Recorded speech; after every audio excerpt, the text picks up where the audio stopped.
Socially دیکھیں گے تو کچھ یوں کہ کچھ سچویشنز بلکہ زیادہ تر انسانی زندگی اسی طرح کی ہے کہ آپ کے سامنے کبھی کبھار کچھ ایسے وہ آتے ہیں کہ جہاں پہ آپ نہیں کہہ سکتے کہ میں اچھا کر رہا ہوں یا برا کر رہا ہوں. ٹھیک ہے جی. تو یہ جو اچھائی اور برائی کا تصور ان اٹ سیلف ہے, اگر میں اس طرف جاؤں گا فوکو کی طرف, تو وہ کہتا ہے اس کے پیچھے پاور سٹرکچر ہے, پاور سٹرکچر. ٹھیک ہے جی. کچھ اب دیکھیے کہ یہ جو فلم بنیادی طور پر کرٹیسائز کر رہی ہے, تو یہ بھی اس پورے سسٹم کو کرٹیسائز کر رہی ہے. ٹھیک ہے جی. کہ جو جیسے کہ ابھی میں نے لیگل اور مورل جسٹس کی بات کی, انسان کو صرف لیگل نہیں بلکہ مورل جسٹس بھی چاہیے, لیکن مجبوری یہ ہے کہ اب وہ پریکٹیکلی تو شاید ممکن بھی نہ ہو, اس پہ بحث ہو سکتی ہے کہ خیر, لیکن جو پاور سٹرکچر ہے, یعنی جو صاحب اقتدار ہے, جو پاور جن کے پاس ہے, وہ کبھی بھی یعنی پاور ڈائنامکس ان کے حق میں ہی ہوں گے نا, سیدھی سی بات ہے. اور اس کے علاوہ یہ تیسرا جو ہے وہ ایک انسان کسی نہ کسی موقع پہ آ کر وہ بریک ہو جاتا ہے, وہ اس کا بریکنگ پوائنٹ ہوتا ہے. ٹھیک ہے جی. ہر انسان کی کچھ لمٹس ہوتی ہے, every human has limits. Continuous pressure changes behaviour, جب آپ مسلسل آپ کے اوپر دباؤ ہوتا ہے, پریشر ہوتا ہے, تو وہ آپ اب یہ دیکھیے اس کا جو کریکٹر ہے نا, یہ بڑا خاموش, بڑا ایماندار, بڑا ویل ایجوکیٹڈ, ایموشنلی کبھی بھی یہ اس طریقے سے رسپانس نہیں کرتا. اس کا بیٹا اس کو چھوڑ کے چلا جاتا ہے, وہ ابراڈ میں سیٹل ہو جاتا ہے, اور یہ ادھر یعنی اس کے باوجود کوائٹ رہتا ہے. لیکن کبھی کہیں نہ کہیں آپ کی پھر بس ہو جاتی ہے اس کے, آپ یعنی ہیومن ہیو لیمیٹیشنز یار, ہیومن ایموشنلی سائیکولوجیکلی ایک حد تک تو برداشت کر سکتا ہے, وہ لے جا سکتا ہے, لیکن ایک حد سے آگے پھر وہ اس چیز کو نہیں, وہ مزید اس پریشر کو برداشت نہیں کر سکتا. ٹھیک ہے جی. اور یہ ایک بڑا اس کا مین پوائنٹ ہے, میں نے ادھر اس کاغذ پہ لکھا ہے کہ violence appears when all other option fail. جب آپ تمام راستے آزما چکے تو آخر کار تشدد اور وائلنس کا راستہ پھر انسان اختیار کرتا ہے, اور یہ کبھی کبھار اس کی چوائس نہیں ہوتی, اس کی مجبوری ہوتی ہے, کیونکہ حالات ہی اسی طرح کے ہو جاتے ہیں. ٹھیک ہے جی. تو اگر کریکٹر انالیسس میں کرنا چاہوں تو کچھ پوائنٹ میں نے یہاں پہ لکھے ہیں, اور وہ وہی کہ وہ بڑا خاموش بندہ ہوتا ہے, بڑا کوائٹ ہوتا ہے, بڑا اچھا ہوتا ہے, اچانک اس کی زندگی میں ایک چینج آتا ہے. ٹھیک ہے جی.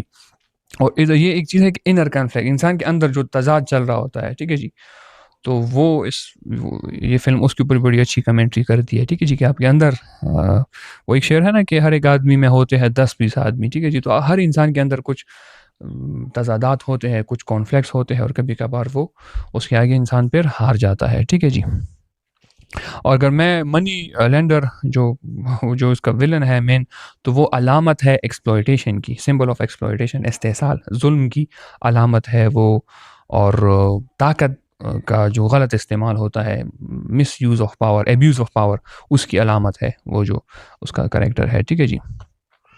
اچھا, سنجے مشرا, میں نے شروع میں بات کی, میں نے ادھر پوائنٹ پہ لکھا ہے کہ یہ جو 2 فلمیں ہیں, یہ سنجے مشرا کی فلموگرافی میں ٹرانسفارمیشن ہے from comedy to serious cinema. کیونکہ اسے ہم کامیڈی کے لیے جانتے, لیکن اس کی کامیڈی بڑی ریلیٹیبل ہوتی تھی, وہ اپنی جگہ اس کی اہمیت ہے. لیکن یہ جو اس کی فلم ہے, یہ بطور خاص اس کی ٹرانسفارمیشن ہے from comedy to serious cinema. اچھا, اس فلم میں ایک دوسری بڑی خوبی مجھے نظر آتی ہے. اکثر میں جب سیریس سینما دیکھتا ہوں تو کبھی ایک دیکھیے کہ کبھی کبھار کوئی فلم اپنی عظمت کے لیے دلیل بناتی ہے, اساس بنیاد بناتی ہے, بیس بناتی ہے اپنے ڈائلاگس کو. ڈائلاگ جیسے کہ بالی ووڈ کی بڑی, ہم جب کلاسک فلمیں دیکھتے ہیں تو ادھر وہ جو کبھی کبھار تبادلہ ہوتا ہے مکالمہ جو ہوتا ہے نا ڈائلاگ, لیکن کچھ فلمیں بڑی خاموش ہوتی ہے. جیسے کہ ایک فلم ہے وجے سیتوپتی کی 96, اس میں مکالمہ بہت کم ہوتا ہے. ٹھیک ہے جی.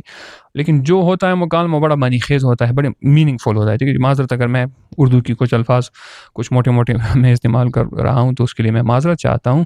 خیر, تو اس میں مینیمل ڈائلاگ, بڑے کم ڈائلاگ ہے, اور بڑے ناپے تولے انداز میں, کیونکہ اس میں جو ایکٹنگ ہے نا, وہ تو میں نے تھوڑے پوائنٹ ادھر لے کے ہے, یعنی باڈی لینگویج, یعنی آپ ایک تو آپ زبان سے بات کرتے ہو نا, you speak using your tongue, but some time you speak using your body. کس طریقے سے آپ اپنا ہاتھ ہلاتے ہو, آنکھیں, فیشیل ایکسپریشنز, آپ کا جسم کس طریقے سے کام کر رہا ہوتا ہے, تو وہ چیزیں بڑا اہم کردار ادا کرتی ہے اس پوری فلم میں. ٹھیک ہے جی. فیشیل ایکٹنگ اس میں بڑی اچھی ہے.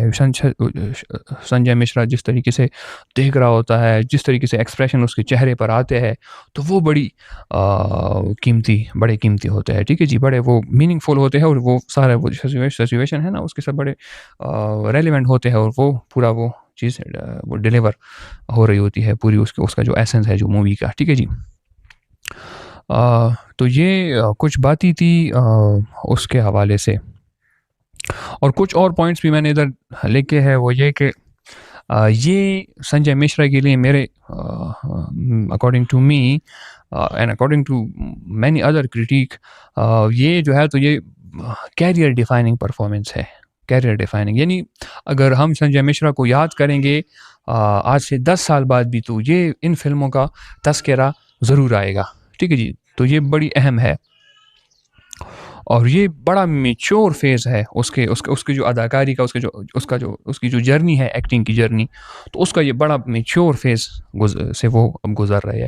اور دوسری ایک پوائنٹ پتہ نہیں میں نے لکھا نہیں ہے, ابھی میرے ذہن میں آ رہا ہے کہ اولڈ مین کا جو کریکٹر ہوتا ہے, بوڑھے آدمی کا جو کریکٹر, تو بالی ووڈ میں اس کو بھی بڑا سپرفیشل سا, بڑا سطحی سا, بڑا ان لیئرڈ سا لکھا جاتا ہے. لیکن اس میں ایک بوڑھے آدمی کی جو سائیکالوجی ہوتی ہے, اس کا جو کریکٹر ہوتا ہے, تو اس کو بڑے پیارے اس کے ساتھ لکھا گیا ہے. ٹھیک ہے جی. کیونکہ یہ 70s میں ہوتا ہے نا. ایک تو جیسے کہ میں نے درشیم کی بات کی, تو وہ تو 40s 50s, لیکن یہ جو بالکل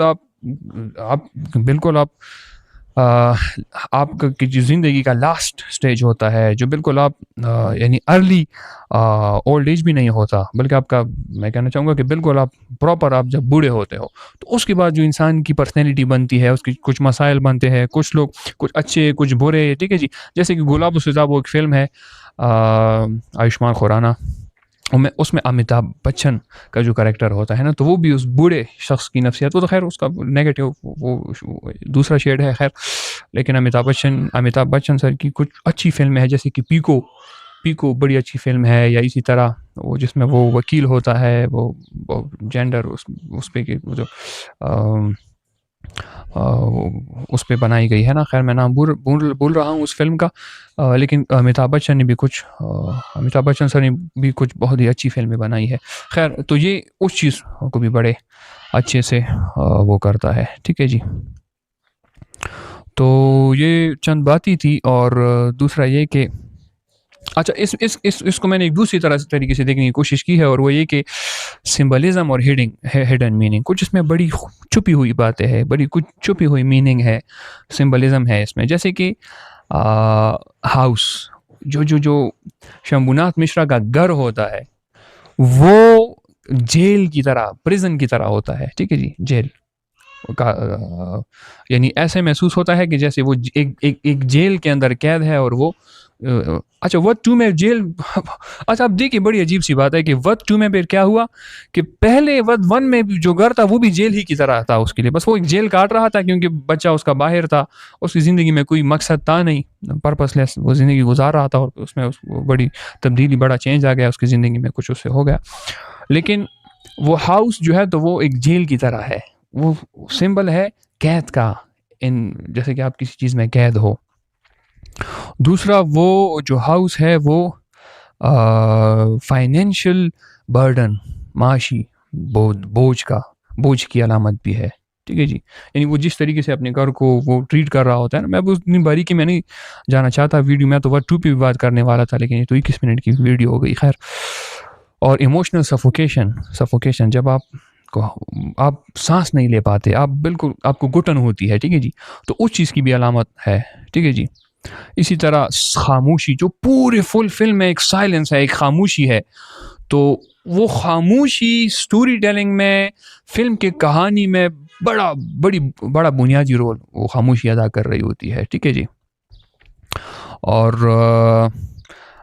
کچھ انسپوکن ایموشنز وہ بھی خاموشی ہی کے ذریعے سے ڈیلیور ہوتے ہیں. کچھ ایسے جذبات جو کہ آپ لفظوں سے بیان نہیں کر سکتے. بالکل اسی طرح میں نے لکھا ہے کہ اولڈ ایج یہ بھی ایک سمبل ہے, بڑھاپا, ٹھیک ہے جی. تو بڑھاپا تنہائی کی علامت ہے, معاشری تو سوشلی آپ انویزیبل ہو جاتے ہو, غائب ہو جاتے ہو کبھی کبھار, تو اس چیز کی بھی یہ علامت ہے. خیر یہ تو 22 منٹ کی ویڈیو بن گئی, کسی اور دن پھر ود 2 پہ بات کریں گے, کیونکہ ود 2 کو میں نے کھولنا تھا اور ود 1 بھی میں پوری طرح نہیں بول سکا, اس کے لیے مجھے 1 گھنٹہ چاہیے ہوگا.